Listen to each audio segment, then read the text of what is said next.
Welcome back to the Takeout. Welcome to the Conversation Corner. And here with me in the Conversation Corner to continue our conversation about tariffs, the implications, and the brand new ones today, which are a very big deal, Francisco Sanchez. Francisco served the Undersecretary of Commerce for International Trade in the Obama administration. Yes. Francisco, it's great to have you with us. Good to be with you, Major. Talk to my audience in an explanatory way about the possible downstream consumer effects of tariffs of 50% on steel and aluminum. Well, it will touch consumers. There's no way to avoid that. There's no way to avoid it. There's a new business survey that came out, and one of the questions was how are you going to manage the increased cost of these tariffs? And 76% of the respondents said at least some or all will go down to the consumer. Some businesses are trying to absorb it, trying to do things to reduce costs, but some or all will ultimately go to the consumer. You may not feel it right away, but eventually you will.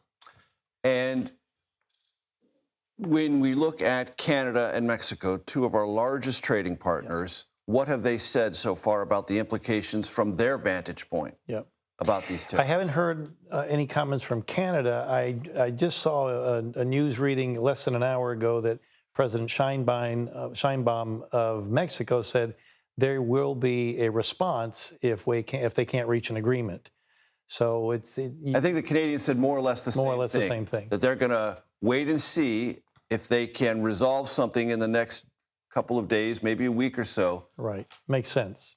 But if there are retaliatory tariffs, then things get even more complex and possibly more costly.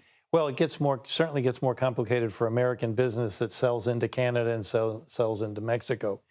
But yes, it escalates the trade war that it could become a trade war where we seem to have things more or less under control, certainly with Mexico.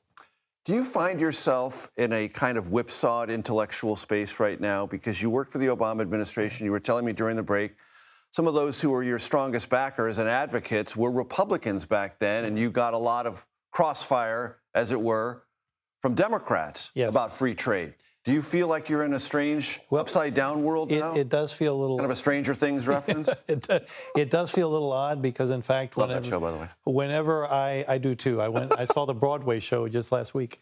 When I went to Capitol Hill and I promoted free trade, I'd often get the most critical questions from Democratic members of Congress or senators. It was Republicans who support. So, yeah, it does seem strange, although I think that you're starting to see some members of Congress, some members of the Senate be concerned, particularly on the economic impact on consumers in their districts, as well as businesses that could be adversely affected. One of the things that the Congressional Budget Office said today, and it said, look, we can't assess a lot about tariffs. It's been so long, decades since we've had them imposed at this level, so we're not really sure. But yes, revenue, more than $2 trillion in revenue, but also less economic growth.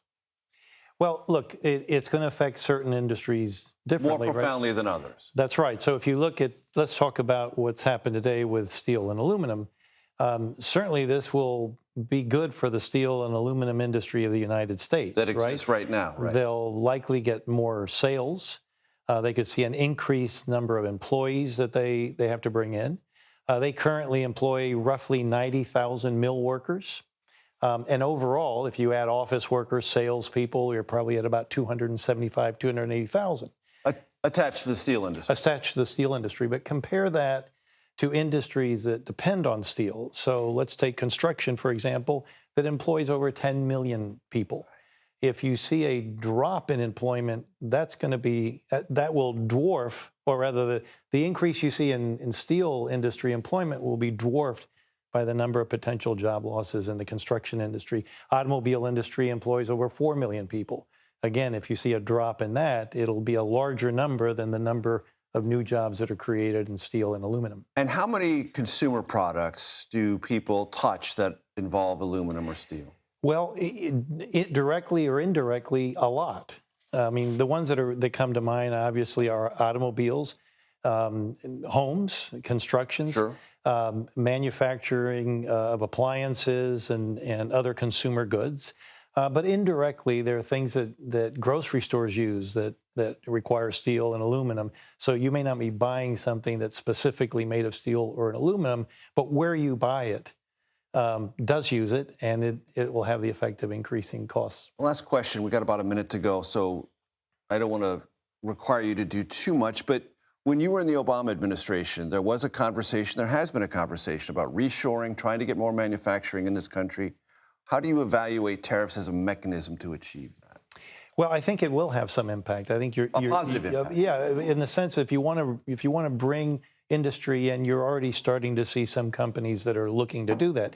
The challenge is that a lot of products that you want today aren't going to be able to be made today. It's going to take time. A lot of manufacturers would take 2, 3, 4 years to bring their manufacturing facilities here. Supply chains are going to need to get reorganized. So it's not something you can turn on a dime. You cannot turn on a dime, even though the president would like to see as many positive results as rapidly as possible. That's what they call at the White House Trump time. Francisco Sanchez, thank you very much. It's been a pleasure. Thank you, Major. I appreciate it.